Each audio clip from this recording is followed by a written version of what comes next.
Candi Borobudur bukan sekadar monumen batu, melainkan sebuah pustaka kehidupan yang menceritakan perjalanan spiritual manusia. Sebagai candi Buddha terbesar di dunia dan situs warisan dunia UNESCO, Borobudur memiliki kedalaman sejarah dan filosofi yang luar biasa. Berikut adalah pembahasan lengkap mengenai Candi Borobudur. Sejarah dan pembangunan. Waktu pembangunan dibangun sekitar tahun 750 sampai 842 Masehi pada masa kejayaan Wangsa Sailendra. Arsitek. Secara legenda, arsiteknya disebut bernama Gunadarma, meski belum ada bukti prasasti yang kuat. Penemuan kembali. Sempat terbengkalai selama berabad-abad, diduga karena perpindahan pusat kerajaan ke Jawa Timur dan letusan Gunung Merapi. Candi ini ditemukan kembali oleh Sir Thomas Stamford Raffles pada tahun 1814. Material. Dibangun dari sekitar 2 juta balok batu andesit yang disusun dengan teknik interlock atau saling mengunci, tanpa menggunakan semen atau perekat kimia. Rahasia arsitektur dan teknik sipil kuno. Borobudur adalah mahakarya teknik yang dibangun tanpa perekat. Para arsitek masa lalu menggunakan teknik yang sangat maju. Sistem interlock ekor burung. Batu-batu andesit dipahat sedemikian rupa sehingga saling mengunci. Ada yang berbentuk seperti takikan, lubang, dan tonjolan, mirip Lego atau puzzle kayu. Sistem drainase atau jala duara. Agar air hujan tidak menggenang dan merusak struktur, Borobudur dilengkapi sistem pembuangan air yang canggih. Air dialirkan melalui jala duara, pancuran air berbentuk kepala makara, hewan mitologi, yang berfungsi menyalurkan air keluar dari setiap lantai. Struktur tanah. Candi ini tidak dibangun di atas tanah datar, melainkan menyelimuti sebuah bukit alami. Ini adalah teknik efisiensi material, namun juga memiliki risiko pergeseran tanah yang sangat tinggi selama ribuan tahun. Struktur dan filosofi, 3 tingkatan. Arsitektur Borobudur berbentuk punden berundak yang dipadukan dengan konsep mandala, simbol alam semesta. Strukturnya dibagi menjadi 3 zona spiritual. Kamadhatu, dunia keinginan, bagian kaki candi yang melambangkan dunia manusia yang masih terikat nafsu. Di sini terdapat relief Karma Wibangga yang menggambarkan hukum sebab akibat. Sebagian besar tertutup oleh struktur tambahan untuk memperkokoh pondasi. Rupa Datu, dunia berwujud, bagian tengah atau teras persegi yang melambangkan manusia yang mulai bebas dari nafsu namun masih terikat rupa dan bentuk. Di sini terdapat ribuan relief cerita seperti Lalitavistara, hikayat Buddha. Arupadatu, dunia tanpa wujud, bagian atas atau teras lingkaran dengan 72 stupa berlubang dan 1 stupa unduk besar di puncak, melambangkan kemurnian tertinggi dan pencapaian nirwana atau pencerahan. Relief dan arca. Borobudur memegang rekor sebagai pemilik relief Buddha terlengkap dan terbanyak di dunia. Relief terdapat 2.672 panel relief yang jika dibentangkan panjangnya mencapai 2,5 km. Arca Buddha.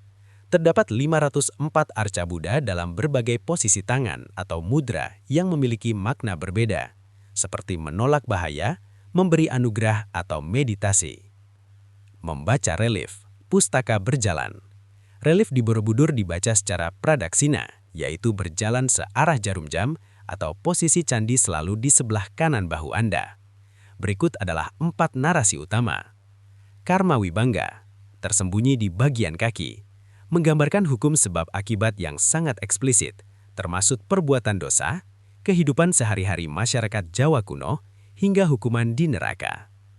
Lalitavistara, menceritakan riwayat hidup Sang Buddha Gautama, mulai dari turunnya beliau dari surga Tusita hingga mencapai pencerahan sempurna di bawah pohon Bodhi. Jataka dan Avadana, kumpulan cerita tentang kehidupan Buddha sebelum lahir sebagai Pangeran Siddhartha.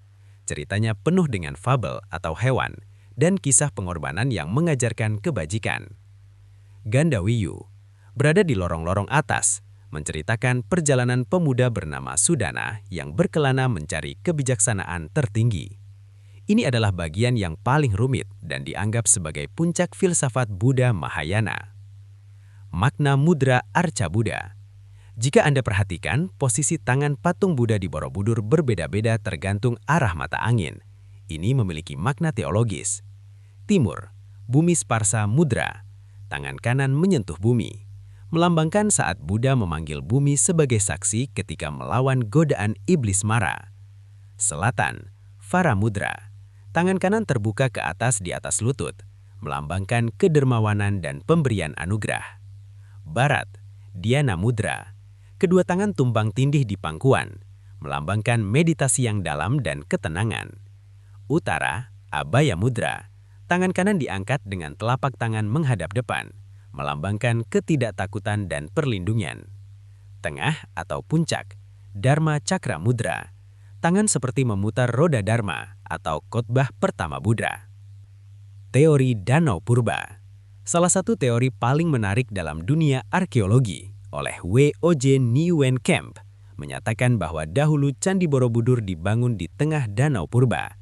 Secara visual, jika dilihat dari kejauhan, Borobudur tampak seperti bunga teratai yang mengapung di atas air. Penelitian geologi memang menemukan adanya endapan sedimen danau di sekitar area candi, yang memperkuat dugaan bahwa dahulu kawasan Lembah Kedu ini adalah perairan luas. Proses restorasi besar-besaran. Borobudur sempat hampir runtuh karena kemiringan dinding. Ada dua restorasi besar. Restorasi Van Erp 1907-1911, fokus pada perbaikan bagian atas dan pembangunan kembali stupa-stupa. Restorasi UNESCO 1973-1983, proyek raksasa yang membongkar sekitar 1 juta batu candi satu persatu untuk dibersihkan, diberi lapisan anti-korosi, dan memasang sistem drainase beton di dalam bukit agar candi tidak longsor.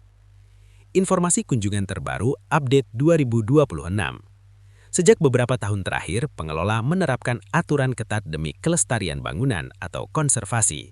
Tiket pelataran dengan harga Rp50.000 dengan kunjungan hanya sampai pelataran saja, dan tiket naik candi sebesar Rp120.000 untuk tiket naik ke atas candi. Kuota terbatas, hanya sekitar 1.200 orang per hari yang diizinkan naik ke atas candi. Sangat disarankan memesan tiket online jauh-jauh hari melalui situs resmi. Alas kaki khusus atau upanat. Pengunjung yang naik ke candi wajib menggunakan sandal khusus upanat untuk mencegah pengikisan batu candi. Sudah termasuk dalam harga tiket naik candi. Pemandu atau guide. Untuk naik ke candi, pengunjung biasanya dikelompokkan dan didampingi pemandu untuk edukasi dan pengawasan. Fakta unik. Pusat Waisak. Setiap tahun, Borobudur menjadi pusat perayaan Hari Waisak Nasional yang dihadiri ribuan umat Buddha dari seluruh dunia. Misteri Stupa Utama. Berbeda dengan stupa lainnya, stupa utama di puncak Borobudur ditemukan dalam keadaan kosong, yang secara filosofis melambangkan kekosongan mutlak atau nirwana. Tips menjelajahi secara rinci.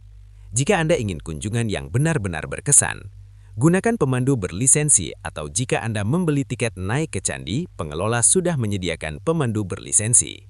Mereka bisa menjelaskan detail kecil pada relief yang sering terlewat, seperti gambar alat musik, kapal bercadik atau kapal Borobudur, hingga tanaman asli Jawa yang terpahat di sana. Apakah Anda berencana mengunjungi Borobudur dalam waktu dekat? Rencanakan segera perjalanan dengan baik.